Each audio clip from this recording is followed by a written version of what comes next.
Сәлеметсіздер ме балалар? Бүгінгі сабаққа қош келдіңіздер.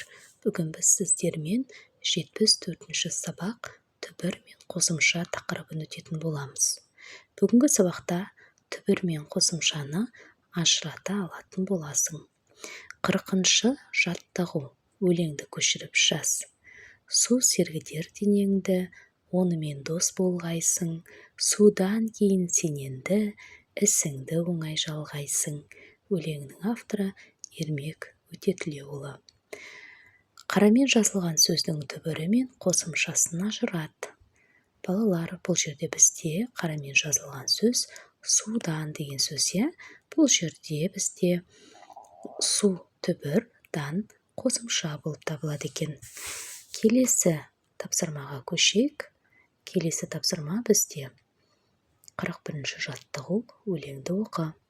Сырлайды топ, бір орнында тұрмайды. Қарсыластың қақпасына таяса, жүрегіміз тулайды.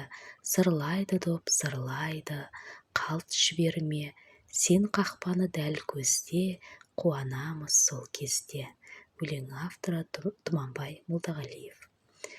Өлеңдегі берілген тапсырмаларға көшейік, балалар.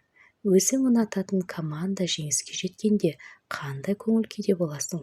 Әрине, балалар, кез келген жарыста жеңген команда өте көтеріңкі көңіл күйде болады, әсіресе өзіңнің қалаған командаңның жетістікке жететін болса, ол деген үлкен қуаныш сезімін сыйлайтыны әрине хақ.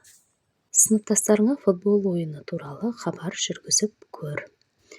42-ші жаттығу. Көп нүктенің орнына тиісті қосымшаны қойып, мақалдарды көшіріп жаз.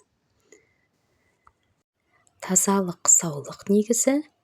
Екінші мақал, дені сау адам, дәулетті адам. Мінекей балалар, біз көп нүктенің орнына тиісті әріптерді қойып, мақалды дұрыс жазып қойдық. Осы мақалды қатесіз көшіріп алыңыздар. Шығармашылық үзіліс. 43-ші жаттығу. Ұйқасын тап.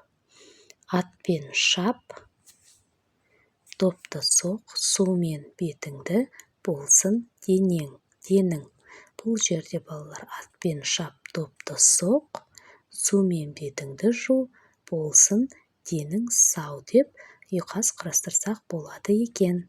Олай болса балалар, біздің бүгінгі сабағымыз осымен аяқталды. Келесі сабақта кездескенше сау саламатта болыңыздар. Сұрақтарыңыз болса комментарий бөліміне жаза кетіңіздер, міндетті түрде жауап қайтаратын боламыз. Келесі сабақта сіздерді арнамызда міндетті түрде күтеміз.